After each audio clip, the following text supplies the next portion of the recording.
Hello, everyone. Welcome. This is Joseph Romeo at Remax Executive Realty and RomeoRealEstate.Live, where we review the new listings every single day. I'm excited because we're going to try something new today. This program is something that I am going to be evolving over time. As with anything in my business, I'm going to be making updates to this, trying out a few things, seeing what works, and hopefully this program will develop into something really special over the years.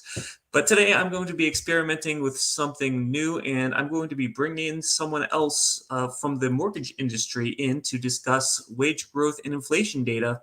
So I'd like to introduce Jason Danowski. This is a pre-recorded video, but I'd like to introduce Jason. Thank you so much. He is from Model Mortgage. He has volunteered to provide this data for us, and he is going to discuss a few things. So I'm going to add it right here. Hopefully it Monday, works Jason out. over at Model Mortgage with a quick market update. Mortgage bonds are up about 20 basis points this morning, which is a heck of a way to start the week.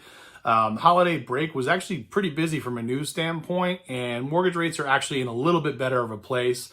And I want to talk quickly about just what we've seen start to shape rates a little bit more and what the road ahead looks like. We've been talking for months now here about seeing a path into 2023 where ideally rates are hopefully going to get a bit better. That's what we're forecasting. That's what the data supports. And the one thing we've been saying from the beginning is it's definitely not going to be a straight line, and it certainly hasn't. We saw rates aggressively start to get better, then shoot right back up again, and now gradually start to come back down.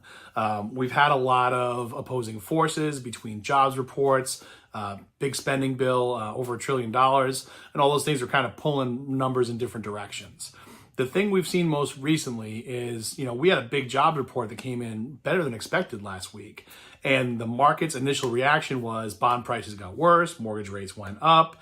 And what happened was the market took a little time to digest that report. And after we really looked at those job numbers, what we saw was a lot of those jobs were part-time, seasonal jobs, and not really indicative of this strengthening economy and job market, but really just, kind of some reports that were just a bit of puff, a bit of hot air.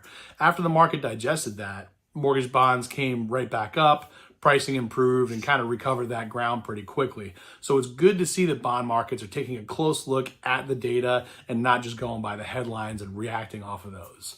The other thing is we're seeing wage growth slow. Now, they're not going to come out and say it, but that's what the Fed wants. That's what they're driving towards, and it's one of the factors of their kind of big overall plan to rein in inflation. As we see that continue, that's a good sign for rates. It's a good sign for mortgage bonds and pricing. And we've also got some big data coming out this week. Wednesday, we're going to have a 10-year bond auction, and Thursday, we're going to have the CPI number, which is another very important inflationary metric. We're going to see the numbers for December. What we're really going to be keeping an eye on is the core year-over-year number for the CPI on Thursday. Hopefully that, shows that, again, year-over-year inflation is continuing to come down, and that should give bonds a nice boost and maybe give us a bit of a rally in pricing. That's what we're looking for. We'll see what happens. We're going to keep an eye on Wednesday's bond auction, but again, it's a 10-year note auction the day before an inflationary data report. And we've seen this pattern, over the last few months where we have a bond auction the day before. Bond investors don't want to dip their toes in the water. They'd rather wait till they have the data. And there have been several missed opportunities for bond investors over the last few runs. It'll be interesting to see this week if anything changes or if they're still afraid to dip their feet in the water. Either way, all eyes this week are really going to be focused on Thursday's CPI report. I'll be happy to share the data. In the meantime, if there's anything else I can do to be of help, feel free to reach out. Hope you have a great week. Thank you so much, Jason. I really do appreciate that. If any of my other partners, if you're a mortgage broker, home inspector, anyone who is in the real estate industry and would think they would be able to provide some beneficial content for my program, I would be more than happy to discuss this with you and see if we can get you on just like we got Jason on. So Jason, thank you so much. It's Jason Danowski from Model Mortgage. He works closely with our firm and does an excellent job for his clients. But like I said, if there's any other business partners that I have out there who would like to be involved in my program, I'd be more than happy to talk with you. But with that being said, I do want to get to the new listings of the day. We do have a handful. I wasn't expecting too much, but we actually have a few to look at. The first one is 162 Pleasant Street in Northborough. So this one is $100 shy of $1,000,000. This one looks nice. I mean, I'm expecting this to be fairly nice. I mean, I'm looking at a third floor. You got this great room over here. Really dark floors. Dark floor. You got to be careful with the dark floors. If you have like a dog and they shed a lot, you can definitely see that. So just be mindful when you paint your floors dark that you're sometimes pet owners might struggle with the visibility of the hair. I've seen it. This is a very lovely kitchen.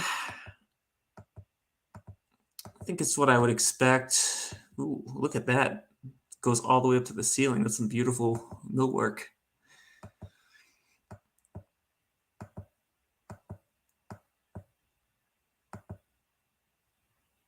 Oof, look, they carried that millwork over to the foyer too. That is beautiful. Like that? Okay. There's your primary bedroom. Look at that. Is that in the bedroom too? That's a really nice setup.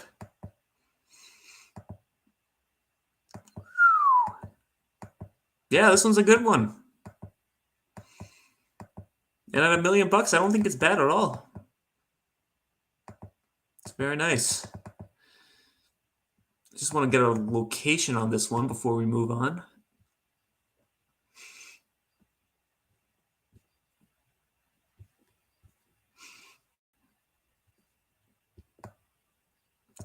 Yeah, so it's just in the northwest corner of Northborough.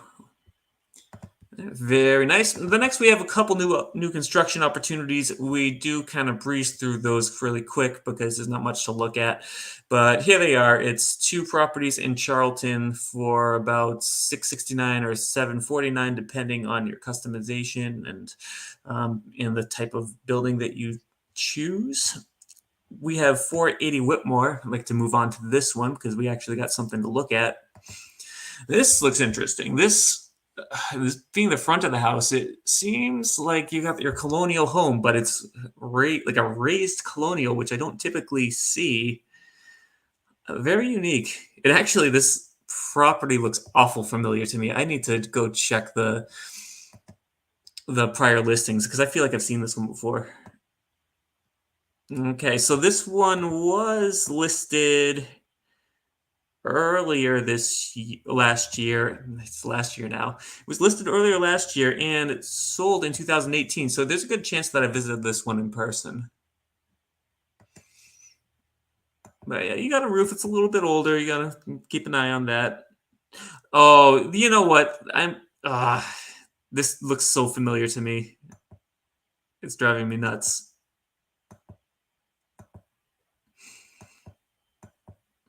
Yeah, but for $549 in Leicester, I mean, it seems pretty good. Well maintained. It's a lot of house. And I mean, just being elevated like that, I mean, you've got pretty much a full walkout basement. Like completely walk out from front to back, it seems. Maybe not front to back. I don't know. But that's a big house. It's not bad for the price, but I think you get a little bit more for your money in Leicester, not as much as you used to. Next up, we got 322 Reservoir Street in Holden. We got a 3-bed, 1-bath ranch. The snow, there's like, took the picture on like the one day that it snowed.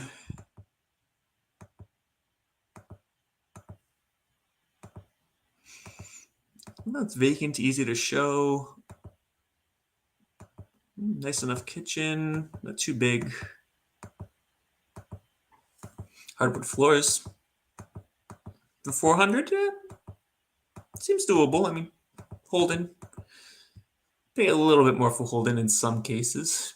I mean, 3-bed, 1-bath house with no garage, 1,000 square feet. I can still see it. And we only have one property left, which is 87 Main Street in Oxford. So this one is a 3-bed, 1-bath house for $314. So it's a little bit cheaper. You got a 1-car garage. Let's see. I want to see some interiors. Nice flat yard. Come on, interior shots. 14 pictures in. Let's go. Okay. It's a kitchen, a lot of cabinet space. Someone might want to come in and make it a little bit more modern. It's got that, what appears to be steam heat.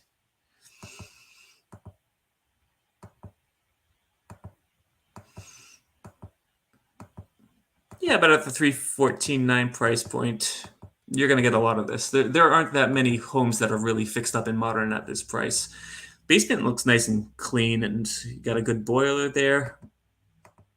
Overall, not bad. Oh, got that nice boiler and the stainless steel oil tank.